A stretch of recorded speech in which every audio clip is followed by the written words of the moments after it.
This is a tale of a meeting of two lonesome, skinny, fairly old white men on a planet which was dying fast.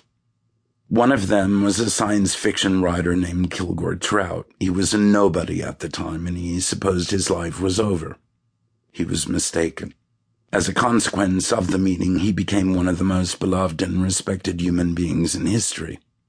The man he met was an automobile dealer, a Pontiac dealer named Dwayne Hoover. Dwayne Hoover was on the brink of going insane. Listen, Trout and Hoover were citizens of the United States of America, a country which was called America for short. This was their national anthem, which was pure balderdash, like so much they were expected to take seriously. Oh, say, can you see by the dawn's early light what so proudly we hailed at the twilight's last gleaming?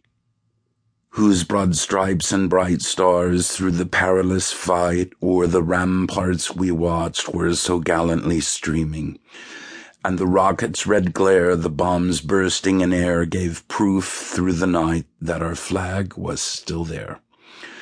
Oh, say, does that star-spangled banner yet wave o'er the land of the free and the home of the brave?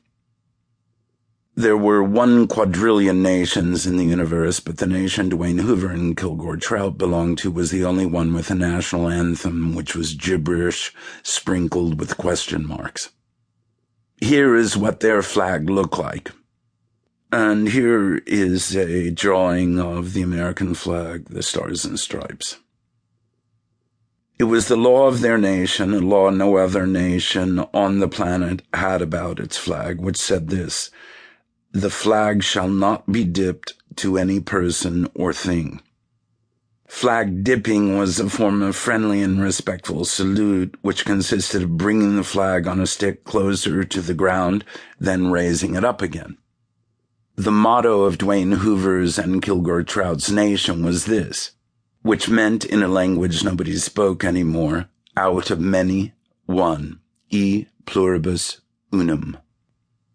The undippable flag was a beauty, and the anthem and the vacant motto might not have mattered much if it weren't for this. A lot of citizens were so ignored and cheated and insulted that they thought they might be in the wrong country or even on the wrong planet, that some terrible mistake had been made. It might have comforted them some if their anthem and their motto had mentioned fairness or brotherhood or hope or happiness, had somehow welcomed them to the society and its real estate. If they studied their paper money for clues as to what their country was all about, they found, among a lot of other Baroque trash, a picture of a truncated pyramid with a radiant eye on top of it like this. And indeed, there is a picture of a truncated pyramid with a radiant eye on top of it, as is featured on our dollar bill. Not even the President of the United States knew what that was all about. It was as though the country were saying to its citizens, in nonsense is strength. A lot of the nonsense was the innocent result of playfulness on the part of the founding fathers of the nation of Dwayne Hoover and Kilgore Trout.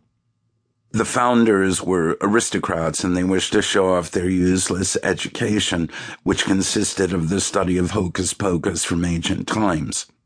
They were bum poets as well. But some of the nonsense was evil, since it concealed great crimes.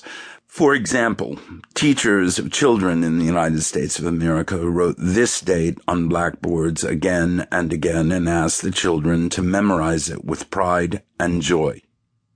And here are the numbers 1492, 1492. The teachers told the children that this was when their continent was discovered by human beings. Actually, millions of human beings were already living full and imaginative lives on the continent in 1492. This was simply the year in which sea pirates began to cheat and rob and kill them.